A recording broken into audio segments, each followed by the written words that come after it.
नमस्कार दोस्तों, जय श्री राधे कृष्णा। आज हम आपके लिए देवशयनी एकादशी व्रत की कथा लेकर आए हैं। कथा सुनने के बाद आप हमारे चैनल को सब्सक्राइब करें, बेल आइकन को प्रेस करें ताकि हमारी वीडियो की नोटिफिकेशन सबसे पहले आप तक पहुंचे। वीडियो को लाइक और शेयर जरूर करें। आषाढ़ शुक्ल पक्ष एकादशी व्रत कथा समस्त पापों का नाश करती है। धर्मराज युधिष्ठिर ने कहा, हे केशव, आषाढ़ शुक्ल एकादशी का क्या नाम है? इस व्रत के करने की विधि क्या है और किस देवता का पूजन किया जाता है? श्री कृष्ण कहने लगे कि हे युधिष्ठिर, जिस कथा को ब्रह्मा जी ने नारद जी से कहा था वही मैं तुमसे कहता हूँ। एक समय नारद जी ने ब्रह्मा जी से यही प्रश्न किया था।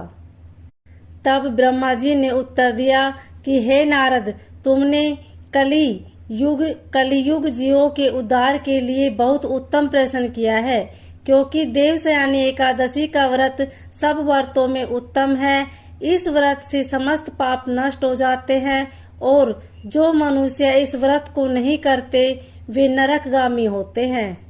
इस व्रत के करने से भगवान विष्णु प्रसन्न होते हैं। इस एकादशी का नाम पद्मा है। अब मैं तुमसे एक पौराणिक कथा कहता हूँ, तुम मन लगाकर सुनो। सूर्यवंश में मानधाता नाम का एक चक्रवर्ती राजा हुआ है, जो सत्यवादी और महान प्रतापी था। वह अपनी प्रजा का पुत्र की भांति पालन किया करता था। उसकी सारी प्रजा धन धान्य से भरपूर और सुखी थी। उसके राज्य में कभी अकाल नहीं पड़ता था। एक समय उस राजा के राज्य में 3 वर्ष तक वर्षा नहीं हुई और अकाल पड़ गया। प्रजा अन्न की कमी के कारण अत्यंत दुखी हो गई। अन्न के न होने से राज्य में यज्ञ आदि भी बंद हो गए। एक दिन प्रजा राजा के पास जाकर कहने लगी कि हे राजा, सारी प्रजा त्राही त्राही पुकार रही है, क्योंकि समस्त विश्व की सृष्टि का कारण वर्षा है। वर्षा के अभाव से अकाल पड़ गया है और अकाल से प्रजा मर रही है। इसलिए हे राजन, कोई ऐसा उपाय बताओ जिससे प्रजा का कष्ट दूर हो। राजा मानधाता कहने लगे कि आप लोग ठीक कह रहे हैं।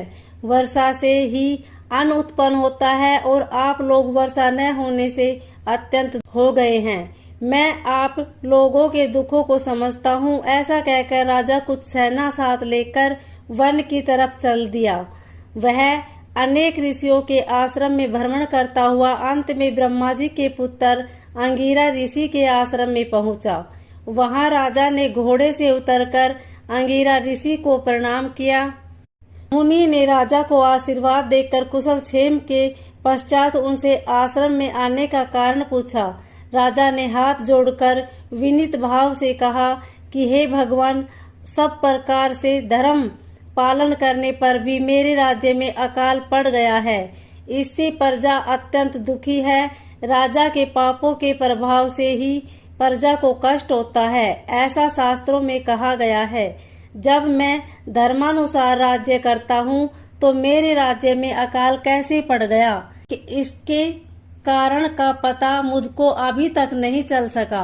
अब मैं आपके पास इसी संदेह को निवृत्त कराने के लिए आया हूँ।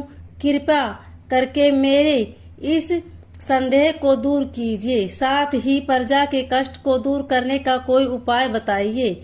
इतनी बात सुनकर ऋषि कहने लगे कि हे राजन, यह सतयुग सब युगों में उत्तम है। इसमें धर्म को चारों चरण सम्मिलित हैं। धर्म के चारों चरण सम्मिलित हैं, अर्थात इस युग में धर्म की सबसे अधिक उन्नति है। लोग ब्रह्मा की उपासना करते हैं और केवल ब्राह्मणों को ही वेद पढ़ने का अधिकार है। ब्राह्मण ही तपस्या करने का अधिकार रख सकते हैं, परंतु आपके राज्य में एक शूद्र तपस्या कर रहा है। इसी दोष के कारण आपके राज्य में वर्षा नहीं हो रही है। इसलिए यदि आप प्रजा का भला चाहते हो तो उस शूद्र का वध कर दो। इस पर राजा कहने लगे कि महाराज, मैं उस निरपराध तपस्या करने वाले शूद्र को किस तरह मार सकता हूँ?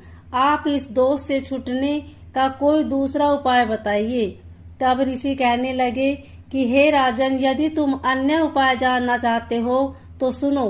आषाढ़ मास के शुक्ल पक्ष की पद्मा नाम की एकादशी का विधि पूर्वक व्रत करो। व्रत के प्रभाव से तुम्हारे राज्य में वर्षा होगी और प्रजा सुख प्राप्त करेगी, क्योंकि इस एकादशी का व्रत सब सिद्धियों को देने वाला है और समस्त उपद्रवियों को नाश करने वाला है। इस एकादशी का व्रत तुम प्रजा, सेवक तथा मंत्रियों सहित करो। मुनि के इस वचन को सुनकर राजा अपने नगर को वापस आया और उसने विधि पूर्वक पद्मा एकादशी का व्रत किया। के प्रभाव से वर्षा हुई और प्रजा को सुख पहुंचा। अतः इस मास की एकादशी का व्रत सब मनुष्य को करना चाहिए।